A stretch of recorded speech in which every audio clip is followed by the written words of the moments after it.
Hey guys, today's video is for homework 2-4, adding decimals. Alright, let's go over here and take a look at our problem. A scientist used a solution for two experiments. For the first experiment, he used 62 of 100ths of millimeters of solution. For the second experiment, he used 56 hundredths of a millimeter of solution. How much solution did he use for the two experiments? Write the numbers lining up the decimal points, include the zeros to show place value. I do want you to estimate first, guys. So what you need to do is you need to do an estimation column, and the 6 is going to bump up the 0 to a 1, and the 5 is going to bump up the 0 to a 1. So that's estimated to be about 2. Then you do need to find the actual answer.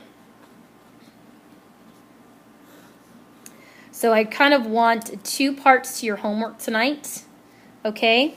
This one is also, I did for you. I went back and I added my, you can either call them ghost zeros, or probably the more correct term is trailing zeros, where these zeros do not make a difference in the place value, because we learned that 3/10 is equivalent to 30 hundredths, which is equivalent to 300 thousandths. They're all the same value. They equal the same thing. The only difference here is the parts are smaller. So I added all of my trailing zeros, and I just added it up.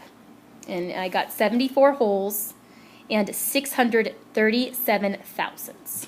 Okay? So here is number 1. Again, I did it for you. I estimated first, and then I found the actual answer, and I just kind of guesstimated. Those of you that were having trouble last night with your homework, go ahead. Those of you that were struggling with the number line, go ahead and write your number line. So we're dealing with either 3 or 4. What goes right in the middle? 3.5. How do you write 3.5 as a decimal? 3.5. Practice on that. 3.32, I guess, would be about right here. 3.32, and that's why you round down to 3. And that's right, this estimate is a good estimate. It's a good one. It's a great way to check for reasonableness, too. Great way. All right? Should we do one more? Are you feeling it? Let's do one more. I think some of you are wanting to turn it off, and some of you are wanting me to do one more. So I'll just do one more. If you don't need it, turn it off, and good luck. All right, so the first thing that we're going to do is we are going to estimate, and that is going to be estimated to 6. I did it mentally. The 6 bumps up the whole number 5 up to a 6. And then here, I'm going to estimate it as 8. Same reason. The 9 bumps up the 7 to a 9. The 9 bumps up a 7 to an 8. And now I can estimate. I'm going to double the 6 and add 2. That would be 12, 13, 14.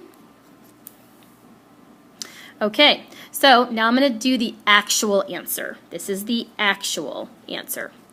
Let's see, 9, 10, 11, carry the 1. 9, 10, 16, carry the 1. That is going to be double 6 plus 1 is 13. And I make sure to drop that decimal point. And look how good my estimate is. This is perfect. Here's my number line, 13 and 14. What goes in the middle? 13.5. So 13.61 is going to be right about there, and I know I need to bump that up to a 14. So that is a very reasonable answer.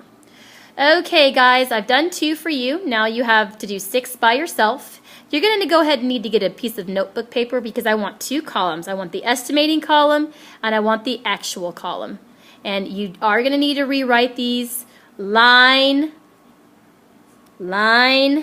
up your decimals. Please do not forget to do that. That is rule number 1 when you are adding and subtracting decimals. Okay? All right. Miss Dryden, if you're still in the building, can you call 8804? Donna Dryden, please call 8804. Okay, sorry about that. Now listen, I'm going to post those Edmodo questions on your social studies reading also. So good luck and get all your homework done. Make your teacher happy. Have a good night.